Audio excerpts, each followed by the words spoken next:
तो इसमें एक आज अपन एक डेमो के लिए एक ट्रिक सीखेंगे इसमें, है ना। तो ये चीज़ याद रखना, उसको एप्लीकेशन आप लगा के देखना, PYQ में लगाओ, ठीक है। तो ऐसे करके अपन लगभग 40, मेरे पास तो 50 के समथिंग है ऐसा आराम से जो ट्रिक रहती है, तो अपन उसमें से कुछ कुछ सीखेंगे, ठीक है। तो सबसे पहले जैसे एक मान के चलो, देखो सबसे पहली चीज़ क्या होती है भाई, ये यूपीएससी में पहली बात ये भी चीज़ याद रखना कि यूपीएससी के पेपर में ही लागू होता है, ये चीज़ याद रखना। आप अगर लगाना चाहोगे भाई किसी और में तो वो नहीं होगा, पहली बात। और ऐसी भी बात है कि आपको पेपर में अप्लाई करना है, ना कि और कहीं जगह अप्लाई नहीं करना है, ठीक है। तो पहली बात तो ये चीज़ याद रखना, ठीक है। तो इसमें जैसे मैं कुछ क्वेश्चन करवाता हूँ, ध्यान से देखना। 1 मिनट रुको। तो ट्रिक याद रखना, ऐसे ट्रिक सिखाऊंगा, ठीक है।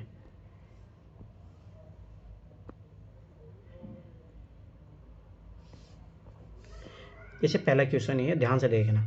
2021 में, उस टाइम मैं 2020 में मैंने खुद से सीखा था, फिर उसके बाद में 21 में मुझे कुछ एक PDF मिली, उसमें 10-15 थी, ठीक है, ट्रिक थी उसमें। उसके बाद में फिर मैं खुद से भी सीखा, बहुत सारी जगह वीडियो देखे मैंने, ठीक है। देखो ध्यान देखना, अब ये पहला क्वेश्चन है, ध्यान से देखना, ठीक है। अब देखो ये चीज़ ये हमेशा याद रखना कि इस टाइप के जो 3 स्टेटमेंट होते हैं उसमें गड़बड़ी देता है यूपीएससी, ठीक है। तो ये चीज़ याद रखना कि वो वाइड अप्रोच एक नैरो अप्रोच होती है। तो इस टाइप के क्वेश्चन जो रहते हैं ना, थोड़ा फैक्चुअल स्टेटमेंट टाइप से, उसमें कभी 3 आने का बहुत कम चांसेस होते हैं, कभी बहुत रेयर हो गए तीनों तीनों तीनों होगा, तो फिर वाइड अप्रोच वाले होंगे, पॉसिबिलिटी वाले स्टेटमेंट दिया होगा, तभी वो क्वेश्चन मतलब उसके तीनों तीनों ऑप्शन होने के चांसेस रहेंगे। अब यहाँ पे मैं एक चीज़ सिखा रहा हूँ, थोड़ा वो सीखोगे तो बहुत फ़ायदा मिलेगा। देखो, केंद्र सरकार द्वारा भारतीय रिजर्व बैंक के गवर्नर की नियुक्ति की जाती है, ठीक है। अब ध्यान से समझना कि भारतीय रिजर्व बैंक है, तो स्वाभाविक सी बात है इसका कोई राज्य सरकार तो नहीं कर सकती ना, तो ये स्टेटमेंट कभी गलत नहीं होगा। ये चीज़ थोड़ा लॉजिक सोचो। इंडियन, देखो RBI है, ठीक है, भारतीय रिजर्व बैंक है, ठीक है। तो स्वाभाविक सी बात है ये, अब देखो ये चीज़ समझने का प्रयास करो। अब जैसे मान लो कि मैं फिर बार बताऊँ, जैसे करंट अफेयर के क्वेश्चन होते हैं अपने को, उसमें मान लो कि जैसे नहीं भी पढ़ के गए तो कैसे वहाँ पे लॉजिक क्रिएट करना है, तो ये चीज़ सीखो। अगर ये सीख गए ना, मेरा मानना है कि आप 40 से 50 क्वेश्चन आराम से सही कर लोगे। दूसरी बात, जो मान लो कि आपको जो मान लो टॉपिक ऐसा बहुत बार होता है कि आप पढ़ के गए पर याद नहीं आया एग्जाम में, तो वहाँ पे उन क्वेश्चन को कैसे डील करें। अब जैसे मान लो कि मेरे को ये स्टेटमेंट नहीं पता है कि भाई ये स्टेटमेंट सही है गलत है, क्या करना, तो बस कुछ भी नहीं सोचना, ये सोचो कि भाई केंद्र सरकार है, भारतीय रिजर्व बैंक के गवर्नर की नियुक्ति करती है। अब देखो यहाँ पे 2 स्टेटमेंट है, तो पहली बात है कि ये स्टेटमेंट तो कोई गलती होगी नहीं, क्योंकि पूछ ही इसी के बारे में रहा है। बस क्या यह केंद्र सरकार की जगह, अब देखो एक चीज़ याद रखना, मैं ये चीज़ भी सिखाऊंगा कौन सा रिप्लेसमेंट करती है यूपीएससी। जैसे केंद्र सरकार है तो राज्य सरकार, बस इससे ज़्यादा और कुछ ही नहीं होगा, विदेशी सरकार नहीं आ जाएगी, ठीक है, पहली चीज़। तो अब अपने को ये सोचना है कि भाई ये स्टेटमेंट सही है या गलत है। अब आप ये चीज़ सोचो कि भारतीय रिजर्व बैंक है, भारतीय रिजर्व बैंक का तो सेंट्रल का है, सेंट्रल का राज्यों का हस्तक्षेप कैसे होगा, राज्यों की टेरिटरी होती है वो एक सीमा तक अपने राज्य में लागू होती है, तो राज्य सरकार तो होगा नहीं, तो ये स्टेटमेंट सही है। तो ऐसे मैं सिखाऊंगा बहुत सारी चीज़ें, जिसमें सीखोगे कि राज्यपाल की जगह राष्ट्रपति कर देता है, मुख्यमंत्री की जगह प्रधानमंत्री कर देता है, ठीक है, ये यूपीएससी करता है। ये हेर फेर सीख गए ना तो बहुत सारे क्वेश्चन तो आप ऐसे ही कर लोगे आराम से इजीली। अब ये अपने को 100% श्योर हो गया कि ये स्टेटमेंट, अब देखो ये मैं तब बता रहा हूँ जब आपको नहीं पता है, तब भी आप किसी स्टेटमेंट को सही कैसे करोगे। ऐसे भाई तो थोड़ा बहुत भी अगर आप पढ़ोगे तो इतना, तो अगर यूपीएससी थोड़ा बहुत सीरियस तैयारी कर रहे हो तो आपको आइडिया होगा। पर मेरा मानना है जब आपको मान लो कि ऐसे क्वेश्चन आएंगे जिसमें कुछ भी नहीं पता हो, तब कैसे हैंडल करना है, तो ये पता हो गया। अब आगे देखो, भारतीय संविधान के कतिपय प्रावधान केंद्र सरकार को जनहित में RBI को निर्देश देने का अधिकार देते हैं, ठीक है। अब मैं एक चीज़ मैं बता रहा हूँ, ध्यान से समझना, ठीक है। जहाँ पे इस टाइप के स्टेटमेंट लिखा रहता है, संविधान परिभाषित करता है, संविधान के ये प्रावधान है, ये करने का निर्देश देते हैं, ये है सारी चीज़ें, इस टाइप का जो भी है वो हमेशा गलत होते हैं। और ये मेरा मानना कि अगर आप 2011 से लेके 2024 तक देखोगे ना, लगभग कम से कम 40 से 50 क्वेश्चनों में ये ट्रिक लगी है, 40 से 50 क्वेश्चन। और ये मैं गाइड के साथ बता रहा हूँ, हर साल कम से कम भी इस ट्रिक पे 3 से लेके 5 क्वेश्चन आते हैं। अगर ये ट्रिक सीख लिया, संविधान जहाँ परिभाषित करता है, ठीक है, तो जैसे कल भी मैंने वीडियो बनाया था, उसमें 2-3 ऐसे बताया था, तो अगर ऐसी ट्रिक सीख लोगे तो भाई आप कमांड कर जाओगे। तो याद रखना कि कभी भी, अब देखो एक तो ये चीज़ हो गई, अब देखो ठीक है, अब ये ट्रिक पता होगी तो आराम से कर लोगे भाई, कि ऐसा कुछ ही नहीं होता। अपन इंग्लिश में पढ़ो, मैं फिर बार बार बता रहा हूँ, देखो ध्यान से देखना। Certain provision in the constitution of the India give the central government of the right to issue direction of the RBI in the public interest. अब सोचो कि पहली बात देखो, सोचो संविधान एक बुक है, क्या उसमें भाई ठीक है पहली बात तो आरबीआई का ही मेंशन नहीं किया गया है, तो आरबीआई को डायरेक्शन देने का क्या तुम्हें लगता है कि उसमें दिया होगा? नेवर। जब आरबीआई के बारे में तुम्हें पता नहीं दिया है, मुझे बता दो कोई भी संविधान का ऐसा प्रयोजन जिसमें दिया हो। तो इस तरीके से देखना, जब आरबीआई के बारे में नहीं दिया तो उसमें मतलब सोचो आरबीआई को कंट्रोल करने के लिए सरकार को क्या नियम है उसके बारे में दिया होगा? कभी नहीं दिया होगा, पहली चीज़। ठीक है, तो ऐसे अपने को कॉमन सेंस क्रिएट करना है, तभी आप क्वेश्चन सही तरीके से कर पाओगे। एक तो ये तरीका हो गया। दूसरी बात, अपने को ट्रिक भी पता चल गई, तो ये चीज़ याद रखना। देखो ट्रिक तो हो सकता है यूट्यूब पे आपको हर जगह मिल जाएगी, पर ये कॉमन सेंस क्रिएट करना कोई नहीं सिखाएगा, ये चीज़ याद रख लेना। तो यहाँ पे अब एक इस तरीके से, अब देखो दूसरा मैं एक और चीज़ सिखाता हूँ, इसको और किस तरीके से गलत करेंगे। दूसरा सोचो कि आरबीआई का गवर्नर अपना अधिकार आरबीआई अधिनियम से प्राप्त करता है। अब अपने को पता है कि आरबीआई एक्ट बना है 1934 वाला है, थोड़ा बहुत अगर आइडिया हो तो इस टाइप का मैं R&D भी करवाऊंगा आपकी बार, तो इससे थोड़ा आइडिया भी रहेगा आपकी बार। ठीक है, इन्फॉर्मेशन रहेगी तो अच्छा। मतलब देखो अब ये क्वेश्चन है, अभी आगे जाके रिपीट हो सकता है, तो ऐसे क्वेश्चन जहाँ पे संभावना है कि भविष्य में पूछने की, तो वहाँ पे थोड़ा बहुत R&D भी करेंगे अपन। अब देखो ये चीज़ समझो कि अब ये कॉन्ट्राडिक्शन हो गया। अब देखो ध्यान से समझना, कानून कौन बनाता है? संसद बनाती है। ठीक है, ध्यान से समझना ये चीज़। संसद मान लो कि आरबीआई को रेगुलेट करने के लिए कोई कानून बना रही है। अब भाई अगर आरबीआई को रेगुलेट करना है उनको, तो स्वाभाविक सी बात है संसद इसी में, इस एक्ट में ही डाल देगी ना भाई, कैसे सेंट्रल गवर्नमेंट उसको कंट्रोल करेगी या उसकी पॉलिसी को मेजर करने के लिए क्या करेगी, तो वो इसमें अमेंडमेंट करेगी ना, संविधान से ही बताएगा। तो इसका मतलब है इन दोनों स्टेटमेंट में क्या है? विरोधाभास। तो ये ट्रिक अपनी ये भी है, जहाँ पे दो स्टेटमेंट कॉन्ट्राडिक्शन करते हैं तो वो कभी दोनों एक साथ सही नहीं होंगे। तो दोनों एक कभी एक साथ नहीं होंगे, तो दो ऑप्शन ऑटोमेटिक गए, पहला ऑप्शन अपना सही है और ऐसे को अपने को पता चल गया था। ठीक है, क्योंकि दूसरा स्टेटमेंट सही है, तो ऐसे दो ऑप्शन तो पहुंच ही गए। और अपने को पता है कि सेकंड वाला जो संविधान परिभाषित करता है ये है, वो इस तरीके से गलत होता है, तो आंसर अपना आ जाएगा ये नहीं, फर्स्ट और 3। तो अब देखो ये एक ही क्वेश्चन है, इसमें मैंने 4-5 ट्रिक बताई। ऐसा सोचो कि मैं सारे पेपर कराऊंगा 2011 से लेके 2024 तक, तो उसमें आप लोग कितनी चीज़ें सीखोगे। ठीक है, और मेरा मानना है कि अगर इतना सीख लोगे ना, और मैं फिर बता रहा हूँ, देखो ना आप लोग जो पिछले साल का जो टॉपर था ना 2023 का, हिंदी मीडियम का जो टॉपर था, उसके तुम्हें पता 150 नंबर थे पीटी में, जीएस में। और वो उसे वीडियो जाके देखो तो साफ बोलता है कि भाई स्वाभाविक सी बात है, आप 30 से 40 क्वेश्चन ज़्यादा सही नहीं कर पाओगे, कितना भी पढ़ लो तुम, कितना भी पढ़ लो, ये हकीकत बात है। ठीक है, पर उसके बाद में वो क्या अप्रोच होती है 60 क्वेश्चनों का, वो अप्रोच ये है, ये कोई नहीं बताएगा, ये चीज़ याद रखना।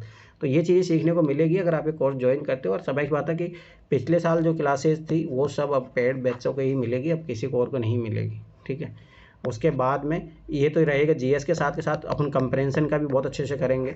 ठीक है, उसका भी मैं एक एग्जांपल बता देता हूँ, रुको।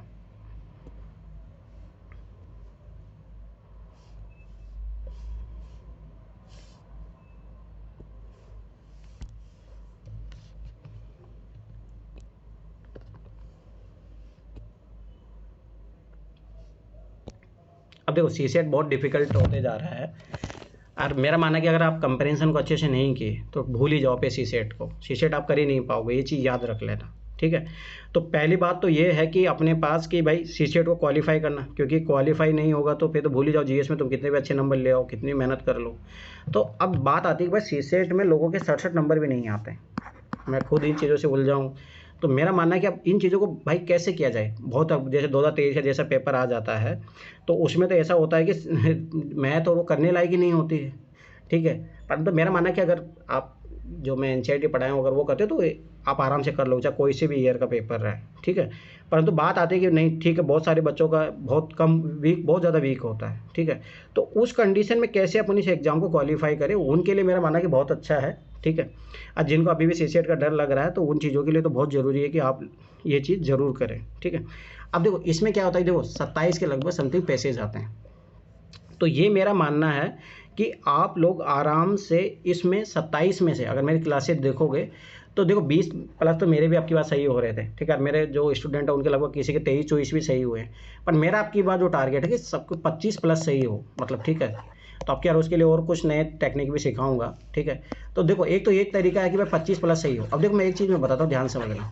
इस एग्जाम में अगर आप इसको क्वेश्चनों को मतलब अगर आप पैसेज को पढ़ते हो उसके बाद में अगर इस क्वेश्चन को करोगे ना तो आराम से मतलब कर लोगे, करने में मतलब हो सकता है कि आप पढ़ के अगर पूरा करो, परंतु याद रखना कि आपको 3 घंटे भी कम पड़ जाएंगे।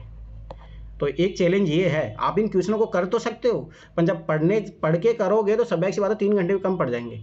अब बात है कि अपने को ऐसी टेक्निक सीखनी है कि ताकि आप मैक्सिमम 40 मिनट, उससे ज़्यादा नहीं देना है। 40 मिनट में अपन कैसे करेंगे ताकि एक्यूरेसी अपना 25 तक या मान लो 20 प्लस भी हो जाए, ताकि अपने 20 प्लस सही हो जाए कट पीट के कैसे भी। तो ये मान के चलो लगभग 50 से 60 नंबर आपके यहाँ आ सकते हैं। तो वो चीज़ मैं सिखाऊंगा, जिसका देखो एक डेमो मैं बताता हूँ, ध्यान से समझना। उससे सी सेट आपको बहुत ही निकालना ईजी हो जाएगा। दूसरी बात, फिर मैं रीजनिंग मैथ की क्लासेज भी लूँगा तो उससे और ज़्यादा हेल्प मिल जाएगी। अब देखो पहली चीज़ तो ये है कि मैं कभी, मेरा मानना है कि पैसे ज़्यादा पढ़ने की जरूरत नहीं होती। अगर आप पूरा पैसे पढ़ोगे तो याद रखना एग्जाम में 2-3 बार पढ़ने की जरूरत पड़ जाती है, समझ में आता ही नहीं है। तो सबसे पहली टेक्निक है इसमें कि आप डायरेक्ट ऑप्शन पढ़ो, पैसेज मत पढ़ो पहले। अरे ये कोई काम का नहीं होता, मैं फिर बार बता रहा हूँ, इनके चक्करों में पढ़ोगे ना तो पागल हो जाओगे, समझ में नहीं आता है। बहुत सारी इस पर वीडियो भी है, पर मैं फिर बता रहा हूँ वो सोचना ही नहीं। मेन बात है अपने को आंसर निकालना है, ये चीज़ याद रखना, और कुछ भी नहीं है। आपको आंसर निकालना है, वो ज़्यादा इंपॉर्टेंट है, ठीक है। अब देखो अपन पहले स्टेटमेंट पढ़ेंगे, उसमें से ऐसा होगा कि कुछ एक्सट्रीम वर्ड दिया होगा, ठीक है, कुछ इलॉजिकल बात किया होगा, ठीक है, कुछ एक्सट्रीम स्टेटमेंट दिया होगा, तो वो अपन पहले हटा देंगे। बचेंगे 2 ऑप्शन, तो उसके लिए थोड़ा हल्का फुल्का थोड़ा बहुत पैसेज पढ़ेंगे। तो इस तरीके से अप्रोच से करोगे 40 मिनट में आराम से पेपर हो जाता है, ठीक है। अब देखो उच्च तीव्रता युक्त, जैसे स्वादी निर्णय निष्कर्ष क्या हो सकता है, मतलब ये पूछ रहा है अपने से, ठीक है, कोई ना, देखते हैं।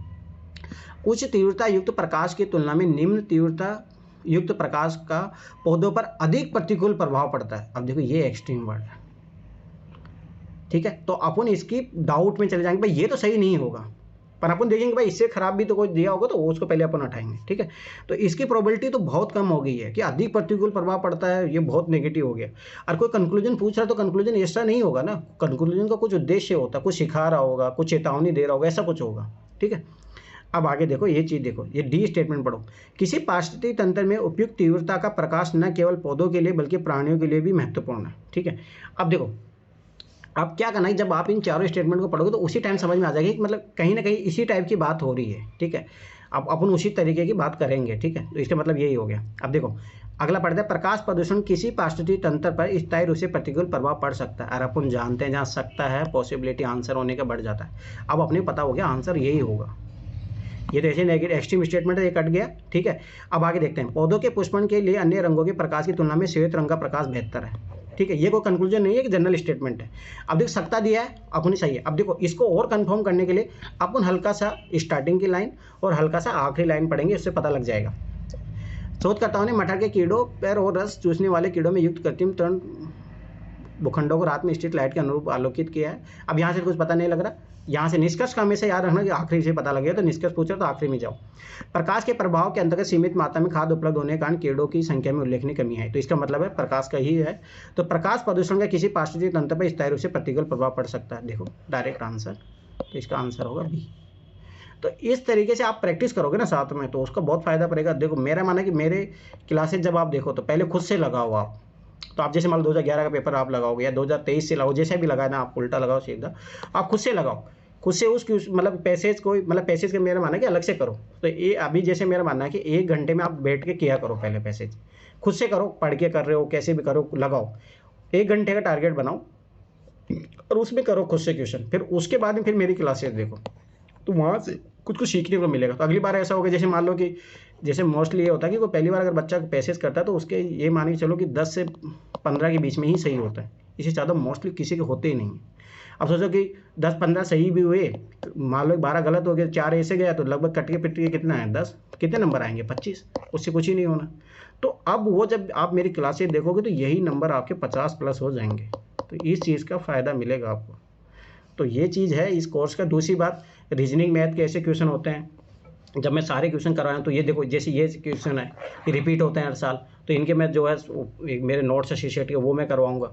अब दूसरी बात मैंने एनसीईआरटी पढ़ाई है, ये सारी जो चीज़ें कराऊँ, तो लगभग ये मान के चलना कि 40 क्वेश्चन आप रीजनिंग मैथ जिनका अच्छा है, तो अगर और अच्छे से करोगे तो वो चीज़ें सही हो जाएगी, ठीक है। तो ये सारी चीज़ें, अगर कोई भी अगर आपको इसके बारे में डिटेल जानकारी चाहिए तो आप इस पर, मेरा पर्सनल नंबर है, आप इस पर कॉल करो और आप आगे 1 मार्च से प्रोग्राम शुरू होगा, ठीक है। चलो थैंक्स फॉर वॉचिंग।